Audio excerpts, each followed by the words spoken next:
Hi friends, ಎಲ್ರಿಗೂ ನಮಸ್ಕಾರ. Welcome back to my channel Roopa Kannada vlogs. ಇದು ಬಂದು ವಿಡಿಯೋ ಅಮೆಝಾನಿಂದ ತರಿಸಿದ್ದು ಸೀರೀಸ್ 1. ನಿಮ್ಮನೆಯಲ್ಲೂ ಸೋಪ್ ಡಿಸ್ಪೆನ್ಸರ್ ಈ ಥರ ಇದೆಯಾ ಅಂದರೆ ವಿಮ್ ಸೋಪ್ ಇಟ್ಕೊಂಡ್ರೆ ಕರಗೋಗುತ್ತೆ, ವೇಸ್ಟ್ ಆಗುತ್ತೆ. ಅಷ್ಟು ಅದರದ್ದು ಸ್ಪಾಂಜು ಅಷ್ಟೇ, ಅದರಲ್ಲಿ ಎಷ್ಟು ಕ್ಲೀನಾಗಿಟ್ಟರು ಕ್ಲೀನಾಗಿರಲ್ಲ. ಸೊ ಹಾಗಾಗಿ ನಾನು ಹೀಗೆ ಅಮೆಝಾನನ್ನು ಸ್ಕ್ರೋಲ್ ಮಾಡ್ತಾ ಇರಬೇಕಾದ್ರೆ ನನಗೆ ಈ ಪ್ರಾಡಕ್ಟ್ ಸಿಕ್ತು. ತುಂಬ ಚೆನ್ನಾಗಿದೆ ಆ್ಯಂಡ್ ವರ್ತಿ ಅಂತಲೂ ಅನ್ನಿಸು. ಜಸ್ಟ್ 230 ರುಪೀಸ್ ಅಷ್ಟೇ ಇರ್ಬೋದು. ಸೊ ನೀವು ನೋಡ್ತಾ ಇರ್ಬೋದು, ಇದ್ರ ಜೊತೆಗೆ ನಮಗೆ ಪಾತ್ರೆ ತೊಳೆಯೋದಕ್ಕೆ ಸ್ಪಾಂಜು ಕೊಟ್ಟಿರ್ತಾರೆ. ತುಂಬ ಕ್ಲೀನ್ ಆ್ಯಂಡ್ ಟೈಡಿಯಾಗಿ ಕೂಡ ಇಟ್ಕೋಬೋದು. ನೋಡಿ, ಇಲ್ಲಿ ಬಾಕ್ಸ್ ಕೊಟ್ಟಿದ್ದಾರಲ್ಲ, ಈ ಬಾಕ್ಸಲ್ಲಿ ನಾವು ಲಿಕ್ವಿಡ್ ಡಿಶ್ ವಾಶನ್ನು ಹಾಕ್ಕೊಂಡು ಯೂಸ್ ಮಾಡ್ಬೋದು. ಜಸ್ಟ್ ನೋಡಿ, ಎಷ್ಟು ಬೇಕೋ ಅಷ್ಟು ಹಾಕ್ಕೊಂಡ್ರೂ ಆಗುತ್ತೆ, ಇಲ್ಲ ಫುಲ್ ಮಾಡಿ ಇಟ್ಕೊಂಡ್ರೂ ಆಗುತ್ತೆ.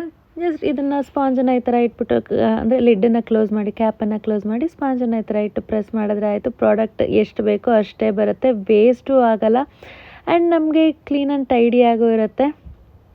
ಇನ್ನೊಂದೇನು ಅಂತಂದರೆ, ನಾವು ಪಾತ್ರೆನ ತೊಳೆದ್ಬಿಟ್ಟು ಸ್ಪಾಂಜನ್ನಷ್ಟೇ ನೀಟಾಗಿ ವಾಶ್ ಮಾಡಿ ಡ್ರೈ ಮಾಡಿ ಕೂಡ ಇಟ್ಕೋಬೋದು. ಆ್ಯಂಡ್ ನಮಗೆ ಒಂದು ಏನು ಹೇಳಿ, ಜರ್ಮ್ಸ್ ಎಲ್ಲ ಇದಾಗತ್ತೆ ಅನ್ನೋ ಆ ಹೆಲ್ತ್ ಕಾನ್ಷಿಯಸ್ ಎಲ್ಲ ಇರುತ್ತಲ್ವ, ಸೊ ಆ ಭಯ ಇರಲ್ಲ. ನೀಟಾಗಿ ನಾವು ಡ್ರೈ ಮಾಡಿ ಇಟ್ಕೊಂಡ್ರೆ ಆಯಿತು. ಅಂದರೆ ತೊಳೆದ್ಬಿಟ್ಟು ನೀಟಾಗಿ ಡ್ರೈ ಮಾಡಿ ಇಟ್ಕೋಬೇಕು. ಆ್ಯಂಡ್ ಇನ್ನೊಂದೇನು ಅಂತಂದರೆ, ಪ್ರಾಡಕ್ಟ್ ವೇಸ್ಟ್ ಆಗುತ್ತೆ ಅನ್ನೋದು ಭಯನೂ ಇರಲ್ಲ. ಇವಾಗ ನಾರ್ಮಲ್ ಸೋಪ್ ಡಿಸ್ಪೆನ್ಸರ್ನ ಬಾಕ್ಸಲ್ಲಿ ಹಾಗೆ ಇಟ್ಟರೆ ನೀರು ಬಿದ್ದರೆ ಅದು ಕರಗೋಗುತ್ತೆ, ವೇಸ್ಟ್ ಆಗುತ್ತೆ ಅನ್ನೋ ಭಯನೂ ಇರಲ್ಲ. ಆ್ಯಂಡ್ ಆಲ್ಸೋ ಇನ್ನೊಂದೇನು ಅಂತಂದರೆ, ಪಾತ್ರೆ ತೊಳೆದಾಗ ಸಮ್ಟೈಮ್ಸ್ ವೈಟ್ ಕಾಸ್ಟ್ ಎಲ್ಲ ಇರುತ್ತೆ, ಸರಿಯಾಗಿ ತೊಳೆದಿಲ್ಲ ಅಂದರೆ ಸರಿಯಾಗಿ ನೋಡ್ಕೊಂಡಿಲ್ಲ ಅಂತಂದರೆ. ಇದರಲ್ಲಿ ಆ ಭಯನೇ ಬೇಡ. ನೀಟಾಗಿ ಈ ಥರ ಒಂದು ಸಲ ತೊಳ್ಕೊಂಡ್ರೆ ಸಾಕು, ಪಾತ್ರೆ ಪಳ ಅಂತಿರುತ್ತೆ. ಯಾರಿಗಾದ್ರೂ ಈ ಪ್ರಾಡಕ್ಟ್ ಬೇಕಾದರೆ ಲಿಂಕ್ ಅಂತ ಕಮೆಂಟ್ ಮಾಡಿ, ನಾನು ನಿಮಗೆ ಕಳಿಸ್ಕೊಡ್ತೀನಿ.